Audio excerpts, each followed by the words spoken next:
அனைவருக்கும் வணக்கம். Welcome back to my channel. So upcoming preliminary எக்ஸாம்ஸை பற்றி ஒரு சின்ன இன்ஃபர்மேஷன்ஸ் ஷேர் பண்ணலாம்னு நினச்சேன். ஸோ அதனால் இந்த வீடியோ. ஸோ இந்த ப்ரிலிமினரி எக்ஸாம்ஸ் வந்து பார்த்தீங்கன்னா நீங்கள் ப்ரிப்பேர் பண்ணும்போது இப்போ வந்து பார்த்தீங்கன்னா ஒரு February, March, April, May month examinations. So இந்த அப்கமிங் டேஸில் வந்து பார்த்தீங்கன்னா நீங்கள் ரொம்ப கான்சன்ட்ரேஷன் பண்ண வேண்டியது ஸ்டாட்டிக் வந்து விட்டுறாதீங்க. ஸோ மெனி ஆஃப் த ஆஸ்பிரன்ட்ஸ் வந்து பார்த்தீங்கன்னா ஸ்டாட்டிக் அதிக இம்பார்ட்டன்ஸ் கொடுக்காம கரண்ட் அஃபேர்ஸ் மட்டுமே அதிக இம்பார்ட்டன்ஸ் வந்து கொடுத்துட்ருப்பாங்க.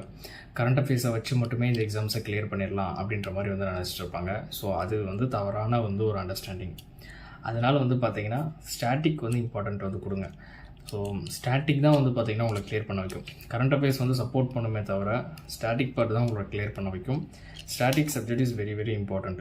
புக்கிலேருந்து ஏதாவது ஒரு கொஸ்டின்ஸ் கேட்குறாங்க அப்படின்னா அதை நம்மளால் ஆன்சர் பண்ண முடியணும். ஓகேங்களா? ஏன்னா கரண்ட் அஃபேர்ஸ்னு வரும்போது அதுக்கு ஒரு பவுண்ட்ரி வந்து பார்த்திங்கன்னா ரொம்ப அதிகமாக இருக்கும்.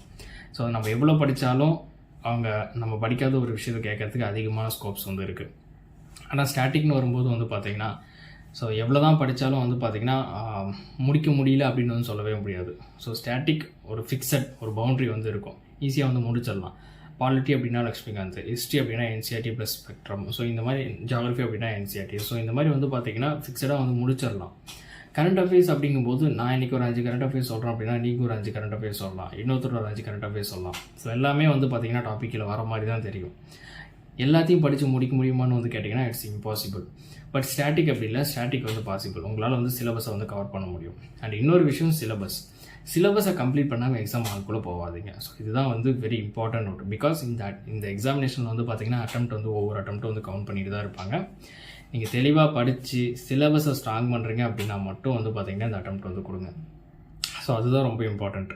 நம்ம சிலபஸே வந்து படிக்க மாட்டோம். ஏன்ஷியன் மெடிவெல்லாம் வந்து படிக்கவே மாட்டோம். சிலபஸை கம்ப்ளீட் பண்ணாமல் வந்து பார்த்திங்கன்னா வந்து நம்ம ப்ரிலிமினரி எக்ஸாம்ஸ் அதுக்குள்ளே போய் உட்காந்துருப்போம். ஸோ இது எல்லாருக்குமே வந்து பார்த்திங்கன்னா கிளியர் ஆகாமல் போகாது. ஒரு சிலர் வந்து பார்த்திங்கன்னா கிளியர் பண்ணியிருப்பாங்க. ஸோ அதெல்லாம் எக்ஸப்ஷன். ஸோ அது அப்படி அந்த மாதிரி வந்து நம்ம ரிஸ்க் எடுக்க முடியாது. ஸோ ஃபஸ்ட்டு விஷயம் வந்து பார்த்திங்கன்னா ஸ்டாட்டிக், சிலபஸ் இது ரெண்டுத்துமே வந்து பார்த்திங்கன்னா கம்ப்ளீட்டாக முடிச்சுட்டு வந்து போங்க. தென் ரிவிஷன் ரொம்ப ரொம்ப முக்கியம். ஸோ கிளியர் பண்ணுறவங்களுக்கும் கிளியர் பண்ணாதவங்களுக்கும் ஒரே ஒரு வித்தியாசம் தான். கிளியர் பண்ணுறவங்க வந்து பார்த்திங்கன்னா நிறைய டைம் வந்து ரிவைஸ் பண்ணியிருப்பாங்க.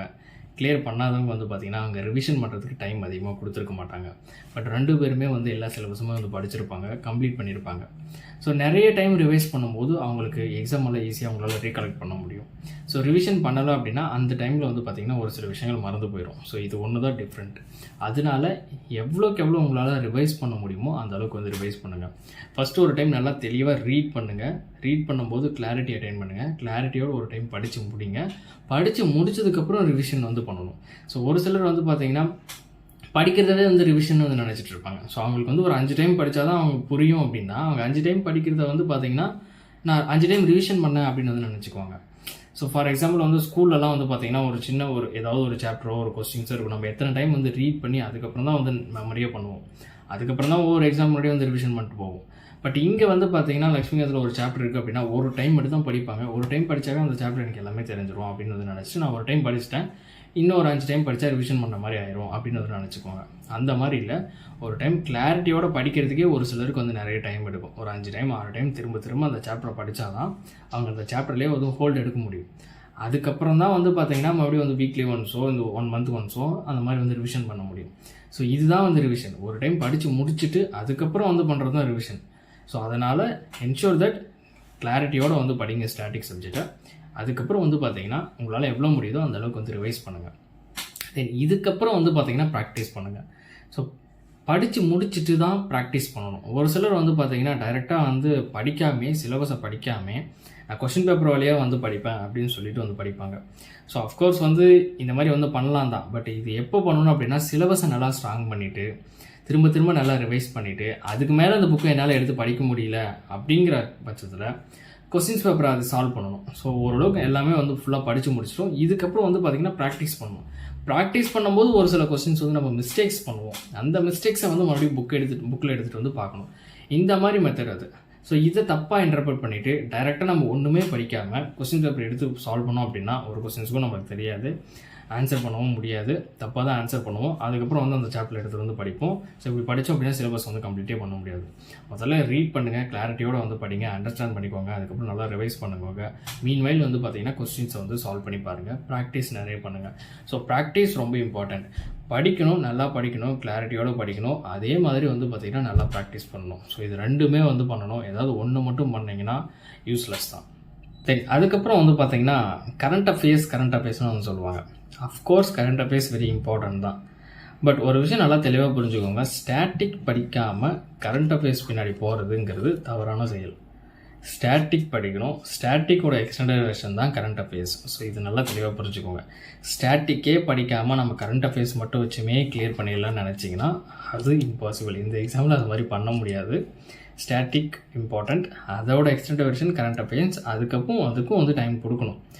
பட் ஒன்று பண்ணாமல் ஒன்று மட்டும் பண்ணுறது அப்படிங்கிறது ரொம்ப தப்பு. ஸோ கரண்ட் அஃபேர்ஸும் இம்பார்ட்டன்ட். முதல்ல ஸ்டாட்டிக் இம்பார்ட்டன்ஸ் கொடுங்க. அதுக்கப்புறம் வந்து பார்த்திங்கன்னா கரண்ட் அஃபேர்ஸ் வந்து படிங்க. தென் அதுக்கப்புறம் வந்து பார்த்திங்கன்னா லாஜிக்ஸ்னு ஒன்று சொல்லுவாங்க. ஸோ லாஜிக்ஸ் அப்படிங்கிறது நிறைய தவறான இன்டர்பிரிட்டேஷன்லாம் இருக்குது. லாஜிக்ஸை வச்சு இந்த எக்ஸாம்லாம் கிளியர் பண்ண முடியாது அப்படின்ற மாதிரிலாம் நிறைய சொல்லுவாங்க. அஃப்கோர்ஸ் லாஜிக்ஸ் வச்சு இந்த எக்ஸாம் கிளியர் பண்ண முடியாதான். பட் அந்த லாஜிக்ஸ் வந்து ஒரு 5 to 6 கொஸ்டின்ஸ் வந்து பார்த்திங்கன்னா உங்களுக்கு ஹெல்ப் பண்ணும். ஸோ அவ்வளோதான் லாஜிக்ஸ். எல்லாமே வந்து லாஜிக்கை வச்சு அட்டன் பண்ண முடியும். ஸோ இந்த மாதிரி 1 லைன் வந்தால் அது தப்பாக இருக்கும், அந்த மாதிரிலாம் வந்து போடலாம், அந்த மாதிரிலாம் நினைக்காதீங்க. ஸோ கொஸ்டின்ஸ் பேப்பர் வந்து நீங்கள் நிறைய சால்வ் பண்ணும்போது உங்களுக்கு வந்து ஒரு சால்விங் ஸ்கில்ஸ் வந்து கிடைக்கும். கொஸ்டின்ஸை பார்த்த உடனே வந்து இந்த இடத்துல வந்து மிஸ்டேக்காக இருக்கும், யூபிஎஸ்சி இந்த மாதிரி வந்து மிஸ்டேக்ஸ் பண்ணியிருப்பாங்க அப்படின்னு வந்து ஒரு லாஜிக்கலாக திங்க் பண்ணுறது, இதுவுமே வந்து ஒரு ஸ்கில்ஸ் தான். ஸோ இதுலேருந்து ஒரு 5 to 6 கொஸ்டின்ஸ் வந்து அடிக்கலாம். ஸோ அவ்வளோதான். பட் இதுவும் வந்து உங்களுக்கு தெரிஞ்சிருக்கணும். ஸோ 1 or 2 கொஸ்டின்ஸ் வந்து டிசைட் பண்ணணும் நீங்கள் எக்ஸாம்ஸ் கிளியர் பண்ணுறீங்களா இல்லையான்னு. ஸோ அதனால் வந்து இந்த லாஜிக்ஸும் வந்து இம்பார்ட்டண்ட்.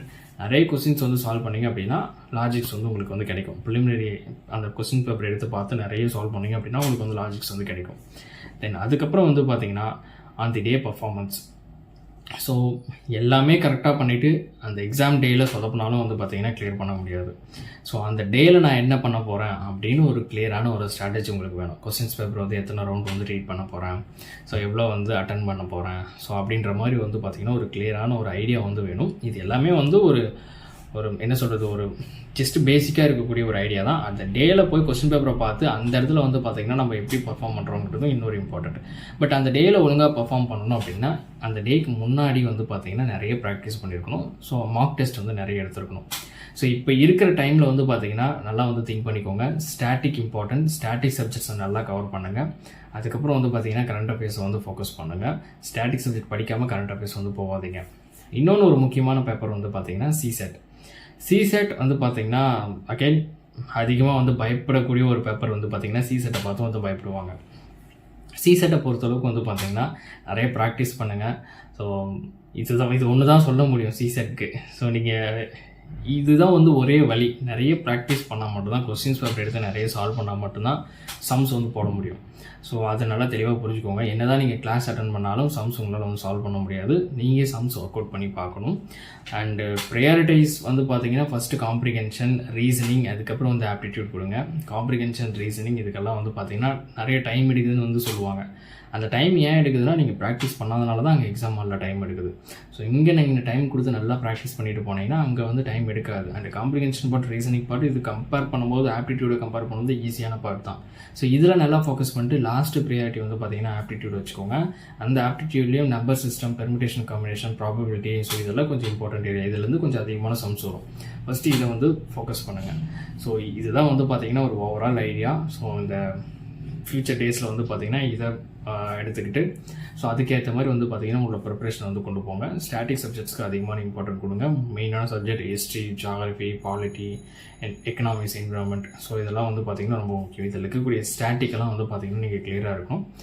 ஸோ இது கரெக்டாக நீங்கள் பண்ணிங்கனாவே வந்து பார்த்திங்கன்னா கரெக்டாக ரீட் பண்ணிவிட்டு, கிளாரிட்டியோடு ரீட் பண்ணிவிட்டு, ப்ளஸ் நீங்கள் போதுமான அளவுக்கு வந்து ப்ராக்டிஸும் பண்ணி வச்சுருக்கீங்க.